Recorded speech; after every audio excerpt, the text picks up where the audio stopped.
মানুষ কতটা কষ্টে আছে ভিডিওটা দেখলে বোঝা যায়। এই যে মুরব্বীরে কত কষ্ট কইরা দুই কান্দে কইরা তারপর যাইয়া নিয়ে যাইতেছে, দেখেন কতটা কষ্ট হইতেছে। আহ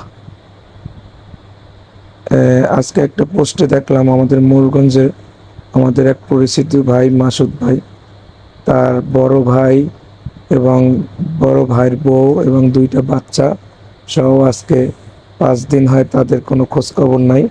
তারাও ফেনীতে থাকতে, ফেনী শহরে। আমাদের মাদ্রাসায় একজন গার্জিয়ান আসলো, সে বলল যে তারও মা, বাবা এবং বোনের বাচ্চা সহ তাদেরও আজকে 5-6 দিন ধরে কোনো খোঁজখবর নাই।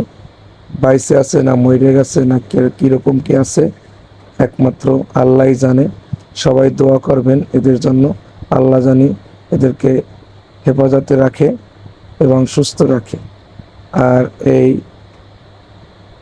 দুর্যোগ থেকে আল্লাহ জানি সবাইকে রক্ষা করে। আমিন। আখির দাওয়ানা আলহামদুলিল্লাহি রাব্বিল আলামিন।